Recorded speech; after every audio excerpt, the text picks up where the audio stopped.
In your book, The Satanic Bible, you say, hate your enemies with a whole heart, and if a man smites you on one cheek, smash him on the other. Do you believe in this? Yes, very much so. I think everyone does, except they cloak it in forms of false altruism or false morality. They feel that there's so much repressed aggression and repressed hostility that is never allowed to manifest itself because of teachings such as turn the other cheek, that it has made man an intrinsically vicious creature because he's bottled up all of these feelings, or he channels them into what would appear to be innocuous directions that are actually much more harmful to those who are around him. We don't worship a personal Satan. We don't believe in the supernatural, but we do see the story of Satan starting really with Paradise Lost and Milton, working its way to the romantic literary tradition of Byron, Blake, and Shelley, as being kind of an important restructuring of the cultural mythical backdrop to embrace Enlightenment values, the pursuit of knowledge, science as an arbiter of truth, something that doesn't claim to be the one true voice of salvation. I think one of the most important things to mention at the start of this video is that this essay is not going to be about how Christianity is better than modern Satanism, so Satanists should become Christians. As an atheist myself, I obviously do not believe that. The purpose of this video is to discuss the issues I see with the modern Satanism movement from an ideological perspective, which will explain why I myself as an atheist do not become a Satanist, and I don't believe Satanism can serve as an alternative to Christianity, as it is frequently claimed to be by many Satanists. In my previous video essay, The Evil Business of the Satanic Temple, I talked about the issues with the form of political activism that the Satanic Temple engages in, arguing that it doesn't actually advocate for the First Amendment causes that it purports to, nor does it champion the normalization of atheism in society, which many atheists claim its activism helps achieve. I also touched on the history of Satanism as a religious movement, as I think it is impossible to talk about the subject of Satanism without first establishing what Satanism is, as there are many hoax conspiracy theories about Satanism floating around the internet designed to trick people, mostly superstitious Christians, into believing pseudo-histories and conspiracy theories. For example, there are the many books that were published about the satanic ritual panic in the 1990s, all of which have been discredited, and as of late, there is the QAnon conspiracy theory hoax that claims there is a powerful network of secret satanic politicians and rich businessmen engaged in child trafficking and blood drinking. There is no actual evidence for these claims, and the claimed evidence is either a misrepresentation of documents and news stories, or just straight-up fabrications, which is unsurprising, as QAnon originated from 4chan posts, 4chan being an internet forum that is largely devoted to trolling and tricking people as a kind of shared community game. Tragically, the average person does not understand that 4chan is a troll website, and they put far too much credibility into what is posted onto it. Setting all of that aside, I wanted to follow up my video on the Satanic Temple with a general discussion about Satanism as a religious movement. I think that many people do not really understand Satanism as a religious movement, and that does unfortunately include many people who have adopted some version of it as a religion. While that may seem condescending to say, I think most people who identify themselves as an adherent to a religion frequently do not fully understand that religion, which is why so many people embrace religious beliefs that are contradictory and, to be blunt, are ridiculous in their claims about reality and the nature of our world. This not only applies to very popular religions like Christianity or Hinduism or Islam, but also fringe cult groups like Jonestown or Heaven's Gate or Love Has Won. I think it also applies to people who adopt versions of Satanism too. In creating this video, I'm going to try to avoid the easy way out of criticizing it, such as by discussing the usage of recreational psychedelic drugs, which are common to fringe religious movements, and is a criticism that can apply to some Satanists. While not all Satanists engage in this behavior, there are many who do, and you can easily find such posts from Satanists on internet forums, particularly those who have crossover with alternative music communities. There is a subset of Satanism called acid Satanism that is expressly about this. Use of such drugs are a common trait of fringe religious movements, as it makes it easier to manipulate people when they are in altered states of consciousness, as people are more susceptible to suggestion in such a mental state. This makes it easier for religious leaders to manipulate their followers. Having said that, there is at least one branch of Satanism, the Levian Satanism, developed by Anton LaVey, founder of the Church of Satan and author of the Satanic Bible, which is generally opposed to the use of such drugs for this very reason. But it is undeniable that many self-identified Satanists do engage in the abuse of psychedelic drugs and try to claim it as a religious sacrament. I also will not discuss the Satanists who have committed crimes, such as ritual murders. This is an extremely small subset of Satanism and not representative of the vast majority of Satanists, who are, generally speaking, law-abiding citizens practicing a form of humanism that recognizes human rights and discourages violence and murder. To criticize all of Satanism for the actions of a tiny minority is the same kind of fallacious reasoning that makes atheist criticisms of Christianity usually a poor straw man. For example, the atheist who always talks about abuse committed by a minority of present-day Christian clergy as reflective of all Christian clergy is engaging in what is called a composition fallacy, where the whole is judged by some small part of it. The Christian faith itself doesn't promote these abuses, so it is an unfair criticism of the religion to bring this up. One can only criticize a religion by what it promotes in its adherents, not by what its adherents do in spite of what the ideology teaches. There may be legitimate criticisms of the particular organizations where these abuses occur, and of course, fringe forms of Christianity that encourage this behavior, but that is a criticism of the organizations and those fringe movements, not the Christian religion as a whole. The point here is, I don't think creating a straw man out of the minority of self-identified Satanists who do horrible crimes is a legitimate way to critique the actual religions that are labeled as modern Satanism, so I will not be doing that.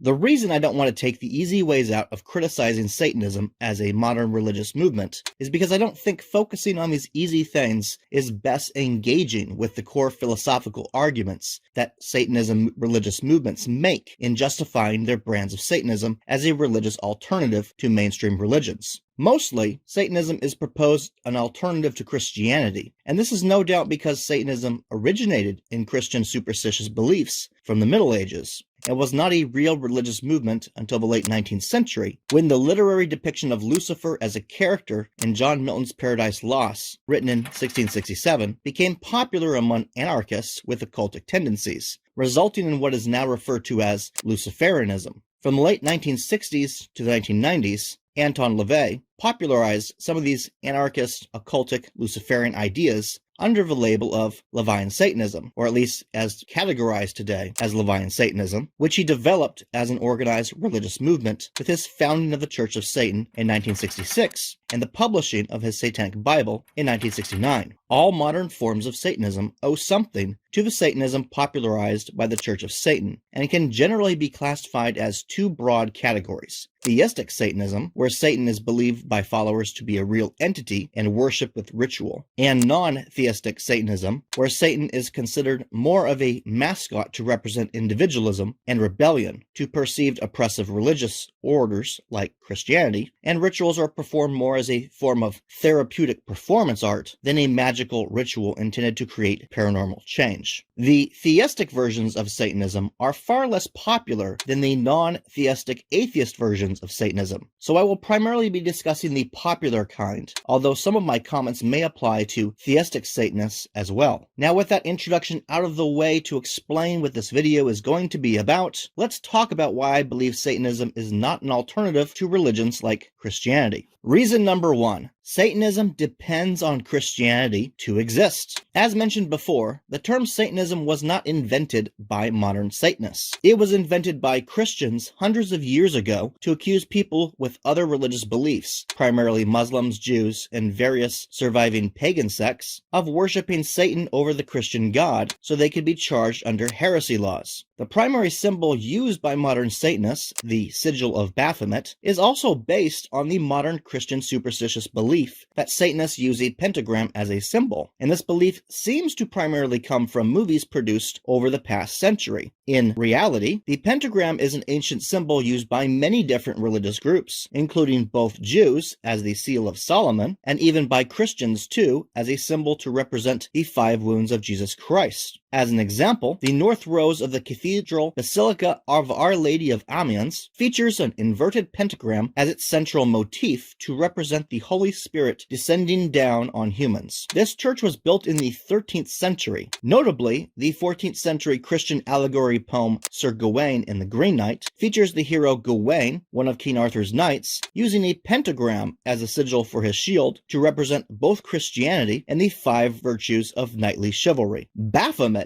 even, is a Christian invention. Baphomet is a corrupted pronunciation of the Arabic for Muhammad, the founder of Islam, and the name was popularized from the accusations made against the Knights Templar Order in 1307, so that King Philip IV of France could seize their properties as part of his campaign to exert control over the Vatican. The Templars were accused of engaging in a variety of heresy practices, such as spitting and urinating on the cross, engaging in orgies, having altars with skulls that were worshipped, and other socially unacceptable behaviors that would long since continue to be associated with imaginary Satanism. Modern Satanists decided to embrace these superstitious ideas, mostly for their shock value, but also because popular media has created this idea of what Satanism is. All of these ideas Christians dreamed up for what Satanists do are negative things with sinister motivations and imagery, which might be attractive to countercultural type people to roleplay as, but most people cannot look at any more seriously as a religion than people who dress up like Star Wars Jedi and claim to follow a religion called Jediism, even though they definitely do not have force powers or lightsabers. This is, obviously, the clear problem with Satanism as a religion claiming itself to be countercultural to Christianity. It's not actually countercultural, as modern Satanism is just embracing the collection of negative stereotypes invented by past Christians to persecute people of other religions. Things like Baphomet, black mass rituals, defacement of Christian crosses and Bibles. These sacrilegious acts as a form of religious rebellion against Christianity was all dreamed up by Christians hundreds of years ago, not modern-day Satanists. So when Satanists engage in this kind of thing, they are just playing a role that was invented by Christians. Taking on that role may be shocking, but I don't believe assuming a role created by Christian religious leaders is genuinely rebelling against Christianity. What it is actually doing is leading the person to conform to a negative stereotype invented by Christians to justify the persecution of non-Christian people. The self-identified Satanist is embracing an image created by Christians about what Satanists are and should be, which means they are still conforming to Christian ideas about what Satanists are, look like, and behave. That's not rebellion, that's just conformity, and that permits Christianity to define how you can rebel against it by limiting you to only those behaviors and imagery it has deemed satanic. Effectively, Satanists are allowing old Christian superstitions to define how they rebel against Christianity, which is a way that embraces negative stereotyping. Satanists operate within that narrow dimension of what the popular image of Satanists are, instead of genuinely developing a separate and unrelated religious movement where the branding, values, and ideological arguments are genuinely developed without direct influence by Christianity. For this reason, Satanism cannot exist independently without Christianity, and as a religion, it is unavoidably limited by how generations of Christians have defined Satanism. This is such an unavoidable quality to Satanism that atheist Satanists that don't believe Satan is a real entity have to engage in a series of irrational claims to justify even calling themselves Satanists at all, which brings us to my second main criticism of Satanism. Reason number 2,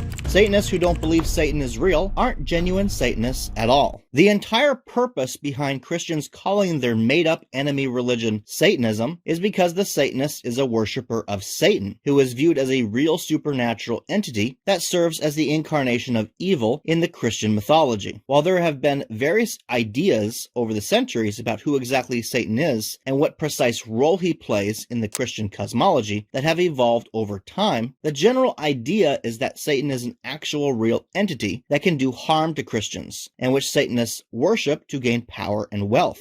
Therefore, the claim that someone can be a Satanist, but who does not actually believe Satan is a real entity, is contradictory, as the etymology or history of the term means specifically someone who is a worshipper of the entity Satan. Now, Satanists who fall under the category of non-theistic Satanism, that is to say the atheist Satanist who view Satan more as a mascot character than a real entity, try to hand-wave this away by suggesting what they worship is the concept or idea of Satan. Specifically, this Satan as mascot is based on the portrayal of Satan or Lucifer from Paradise Lost, which is an epic poem written by John Milton, based on Christian biblical story of the fall of man and banishment of Adam and Eve from the Paradise of Eden. Paradise Lost also includes a retelling of parts of the second book of Enoch, particularly the war waged by Satan against God after the creation of humans. While the second book of Enoch is known to be a forgery thought to have been created sometime in the 8th century, and itself based on the previously written Apocalypse of Moses that is thought to have been written sometime in the 3rd to 5th centuries. For many Christians, these stories were read and considered as part of an expanded biblical story, and Milton's poem helped further popularize the idea of Satan as a rebellious figure. It is Milton's poem from which atheist Satanists derive their idea of Satan as a sympathetic and admirable literary figure. And it is this adoration for the fictional character who embodies these desirable personality qualities that serves as their worship. Yet, I think this is an irrational claim, as one cannot genuinely worship something that is mere concept or idea, and which you know is not real. The purpose of worship is to express adoration and fealty to a deity in exchange for supernatural reward. This obviously cannot be done by the atheist Satanist who does not believe Satan to be a real paranormal entity. So, this brand of Satanism does not actually engage in anything that can be legitimately considered worship. This would be like suggesting someone who is a fan of the character Harry Potter is worshiping Harry Potter just because they like the traits of that fictional character and may own a few Harry Potter merchandise. What the atheist Satanist is doing by adopting the label of Satanist is making a contradictory claim, which means the claim is not rational. Because this claim of worshiping a deity they do not believe in is contradictory to what the term worship means, there is no legitimate reason for anyone else to actually believe this person is indeed a real Satanist. A real Satanist would be someone who does believe Satan is real and who does genuinely worship this entity. Someone who merely admires a fictional character and models their life after that character cannot rightly be considered to worship that character in the religious sense. And as the term Satanist was quite specifically created to mean people who worship Satan as an entity, the label of Satanist just does not fit on people who do not believe Satan is real. Again, just because you admire a fictional character like Harry Potter does not mean you worship that character. You cannot worship something you know is not real. This also, I think, is where the political activism of a satanic temple really falls apart. These Satanists file lawsuits claiming their beliefs to be religious in nature, and yet under examination they do not actually believe Satan to be real. Therefore, the claim to be engaging in a religion where they must display monuments dedicated to Satan is a fairly weak one. I think if the matter were properly argued before the U.S. court system, and the specific claims of the Satanic Temple challenged by a prosecutor who was well versed in their beliefs, they would likely not endure that scrutiny. It is most likely because the attorneys who have challenged the temple did not really understand the nuances of Satanic Temple ideology that the temple has had any success at all in winning lawsuits. The Satanic Temple literally admits they do not believe Satan is a real entity, and so there is no rational reason for why statues they claim to erect in devotion to Satan can be rationally considered to serve a purpose in worshiping Satan. Contrast this to the activism of the Pastafarianism movement, where the adherents who file lawsuits always insist they genuinely believe the flying spaghetti monster to be a real entity. It is the claim that you believe an entity to be real that is difficult to disprove using the U.S. court system. When you openly admit you don't actually believe the entity is real, there is no rational reason for why you would need to erect a statue to worship something you do not believe exists. I think where people have become confused on what constitutes a religious practice is that many older religious practices have become secularized. Take, for example, the Christmas tree. Setting aside its older origins as part of a Norse pagan rite, the Christmas tree in Christianity represents the Holy Trinity due to its triangular shape, with a star topper that represents the Star of Bethlehem, and traditionally adorned with decorations they represent the gifts of the Magi. The Christmas tree is therefore a symbol of the nativity of Jesus and a representation of things Christians believe to be real. The Holy Trinity is not a mere concept in Christianity, but an integral part of the nature of God. While many people today do not know this is what Christmas trees represent, and there is secularized practice of it now, it is still something that people still believe in. Contrast this to the display of Baphomet's skull that was erected in the Iowa State Capitol building by a Satanic Temple chapter member who does not actually believe Satan to be a real entity. They may as well be requesting to place a statue of Harry Potter there, just because they like the character of Harry Potter. Again, if you don't actually believe a deity to exist, then you have no need to display an altar to it. That's not a religious practice, it's just art. I own a lot of Spuds MacKenzie Bud Light posters and various memorabilia because I think the commercials were funny. And I think there is a lot to admire about the genius of the marketing campaign, but that doesn't mean I worship Spuds MacKenzie. Even if I claimed I did, that would not make the claim true, because I do not believe Spuds MacKenzie is real. I think the comparison here I am making is an accurate one, because the version of Satan that atheist Satanists claim to worship is by their own admittance not a real entity, but instead a fictionalized portrayal from popular media, just like Spuds MacKenzie and Harry Potter are products of popular media. You can't claim to worship something you do not believe to exist. That is a fundamental misuse of what the word worship actually means in a religious context.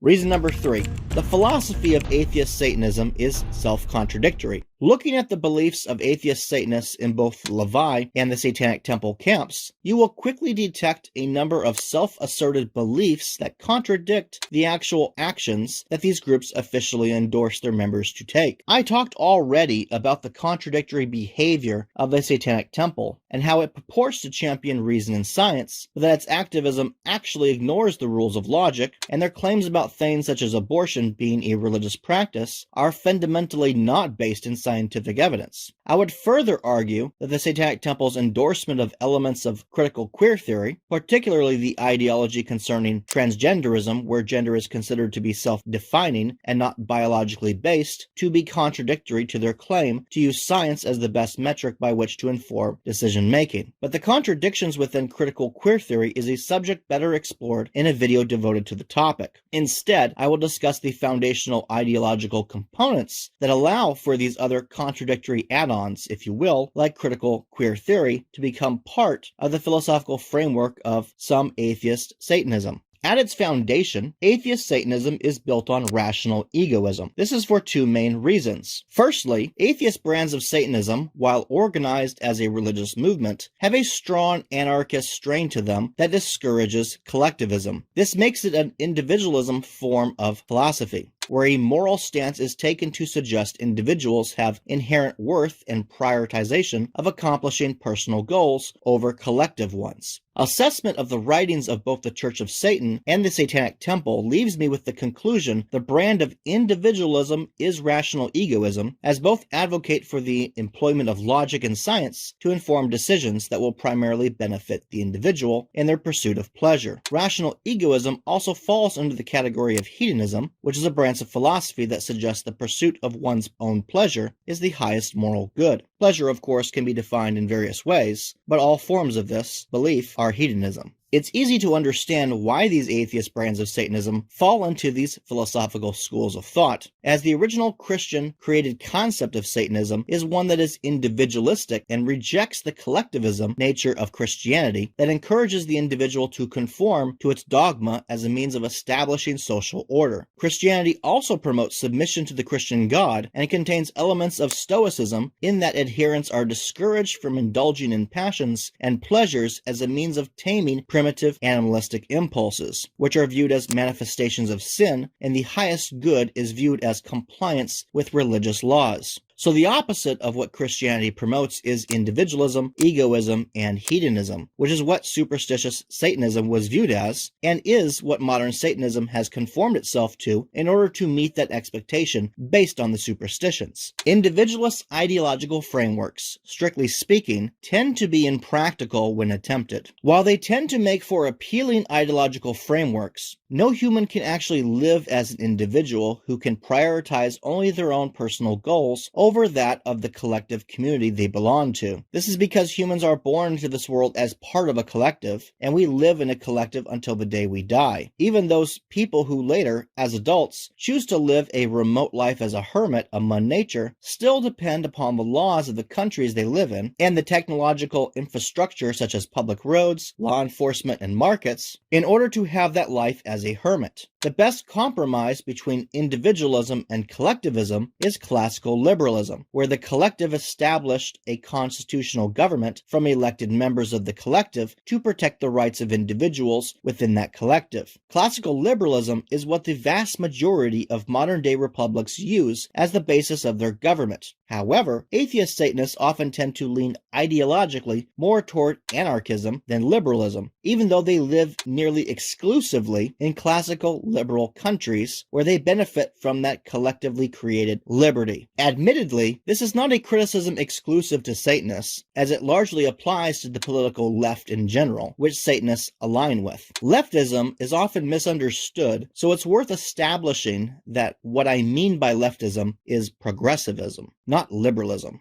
Strictly speaking, everyone living in a modern republic is a liberal because the government is a liberal one. Progressive is a political movement to resolve social issues through novel social reforms, whether they be novel policies or technologies or whatnot. Conservatism, by contrast, is the opposite, where people seek to protect the traditional status quo. This, again, is often misunderstood by the general public these days, as many people think conservatism specifically means defense of traditional Christian religious values. While that is the definition the Christian right faction of the Republican Party would like people to believe, that is not what conservatism in politics actually means, especially in America. Conservatism in a modern republic is actually the political movement to defend classical liberalism against any other competing ideologies. Primarily in America, this means defending it against various socialist-derived ideologies, ranging from so-called democratic socialism to critical queer theory and race theories and intersectionality, which have become popular as of late and largely are now equated with progressivism in modern-day American politics. To a degree, I would even argue trying to defend American classical liberalism against Christian nationalism is genuine conservatism. But broadly speaking, in America, progressivism is basically anything that seeks to replace classical liberalism in American governmental policy. To be honest, if more people understood these political terms correctly, I think there would be less of a political divide in the United States, as most of the disagreements I see in political debates these days features people who don't actually know what they are talking about, trying to disagree with somebody else who doesn't know any better. It's impossible to have a meaningful conversation with someone else of a different political group about political philosophies when you don't actually understand what these political philosophies are, and you are instead driven by your assumptions. It's embarrassing that so many Americans label themselves a liberal in contrast to someone else a conservative and don't actually understand conservatism is liberalism in America, and that so many self-identified progressives don't actually understand how incompatible their novel ideas are to classical liberalism, documents like the U.S. Constitution, which they claim to advocate for. You can't mix and match competing political philosophies together in government policies and expect to have a stable country. Anyway, as mentioned before, the point is that atheist Satanists claim to adhere to an ideology that is individualistic, but their behavior is in practice very collectivist. The Satanic Temple in particular has numerous chapters organized through a central leadership structure, and they solicit donations from their members who are motivated to contribute in order to serve a collective social agenda. This is not an individualist behavior, but a collective one, and so their stated ideology is contradicted by their actions. This, more than anything else, is evidence that their ideology is irrational, as their own organization that champions it cannot function individualistically. Atheist Satanism is not in practice about individualism, but instead in conforming to the requests of its leadership and adhering to the dogma they have developed. This irrational contradiction between ideological claims and actual behavior is largely ignored among the followers, who pressure others to conform to the dogma in order to achieve the collective goals of the group. This makes organized Satanism as guilty of the same collectivism they criticize Christianity for possessing, and not genuinely promoting the individualism they claim to champion. Since the group cannot even adhere to its own ideological tenets, there is no reason to believe those ideological tenets can actually be used to achieve the better results they claim them to lead to, as opposed to Christianity's accomplishments. To end this section of criticism of atheist versions of Satanism as self-contradictory, it must be noted that the Church of Satan, Levian Satanism, has a minor degree of occultic woo-woo in it that makes it not entirely accurate to claim that it is entirely atheist in nature. There is a concept of magic in Levian Satanism, where even if Satan isn't viewed as a mystical real entity, human emotion is viewed as a kind of magical energy that can be channeled and directed to serve supernatural purpose through performing rituals. Genuine atheism does not have room for a belief in supernatural things, and that includes the idea human emotions can be turned into powerful reality-altering magic. It is my opinion the only reason this element exists in Levian Satanism at all is to conform to the superstition of Christians that Satanists can perform magical spells, and not because a belief in magical powers fits neatly with the rest of the otherwise secular beliefs of Levian Satanism. This is probably the most jarring of the elements of atheist-oriented Satanism, and is why I often tell these types of Satanists they are not real atheists, because they harbor a belief in supernatural things, even if they don't believe Satan is a real entity. Reason number 4.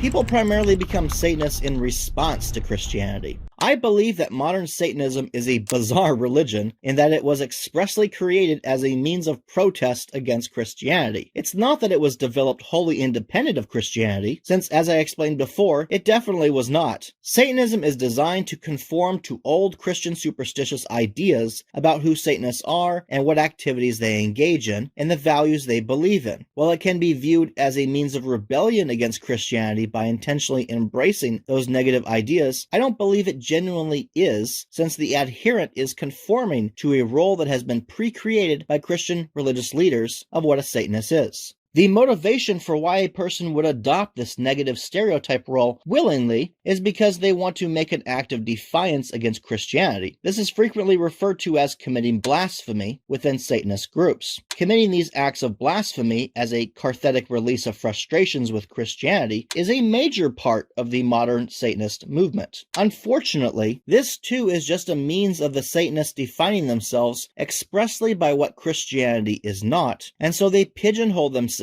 into a narrowly defined role that limits exactly what these acts of rebellion can look like. While modern Satanists claim these blasphemy acts are intended to be therapeutic and a way to separate themselves from the conventions imposed by Christianity, I don't think that conforming to the superstitious negative impressions of the religion you despise is real therapy. And you're not genuinely divorcing yourself from its conventions, as you are just embracing the negative stereotypes of the role it created for you. This emphasis on doing acts of blasphemy to protest Christianity only promotes an obsession with defining one's identity as opposition to another group ideology, and the person does not actually focus on their own wholeness. I do not know of any other religion that expressly founded itself for the specific purpose of embracing the negative stereotypes of another religion's moral enemies, and then also simultaneously tries to claim this obsessive role playing is a positive thing. It's a religion that is rooted in anti-religious activism, which is bizarre for a religion. A religion, such as modern Satanism, that revolves around encouraging adherents to rebel against another religion, requires that enemy religion to exist in order for the followers to be able to unite and rally against something. This makes Satanism what I call a common enemy kind of ideological group, as it requires the common enemy of Christians in order for it to function. Without Christians, there is no modern Satanist Satanism movement. If you really want to replace Christianity, you cannot do so with a subverted form of it that depends on Christians to exist in order for the rebellion aspect of it to function. I also don't think it's appropriate to suggest that defining yourself by what you don't like is therapeutic. Identity construction is better when you focus on the qualities that you do like, not trying to be the opposite of qualities that you don't like. To some people that might seem to be the same thing, but it's really not.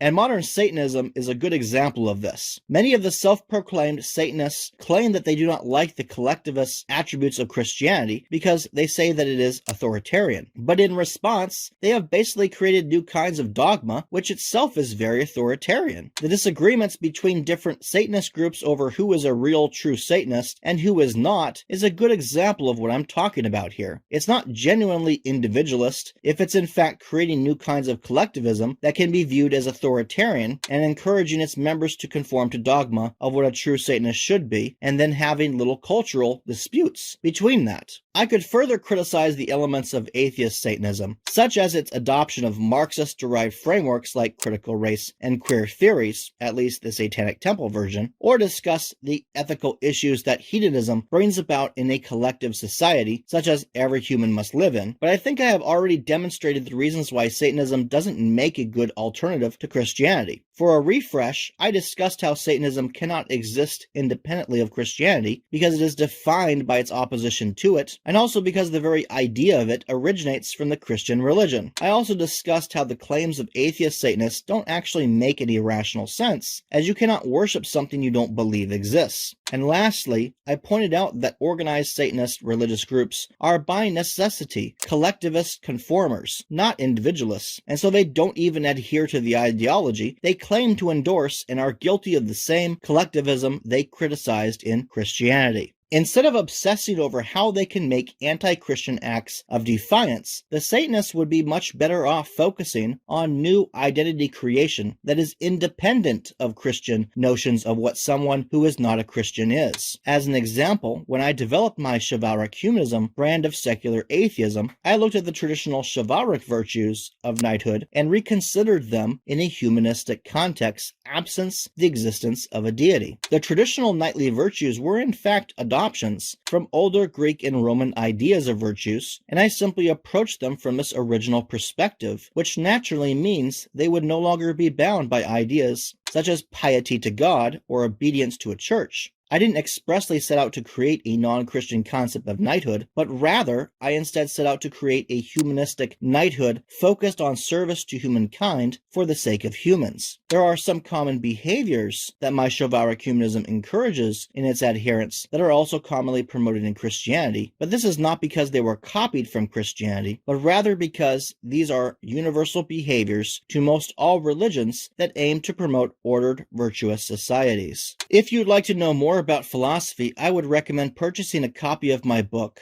Martel's Concise Encyclopedia of Modern Philosophy Concepts. This is an essential guide to the complex and ever-evolving world of modern philosophy. This comprehensive yet compact encyclopedia is an invaluable resource for students, scholars, and anyone with a keen interest in contemporary philosophical thought. It features over 1,000 detailed entries exploring a broad spectrum of philosophical topics, including ethics, metaphysics, epistemology, and political philosophy. Whether you're a philosophy student, an academic, or simply a curious mind seeking to navigate the intricate landscapes of modern thought, Martel's Concise Encyclopedia of Modern Philosophy Concepts is an indispensable resource. This encyclopedia not only serves as a comprehensive reference tool, but also as a gateway to deeper thinking and analysis of today's most pressing philosophical debates. Please let me know in the comments what you think about this video and what you would like to see me produce another video about. Thank you.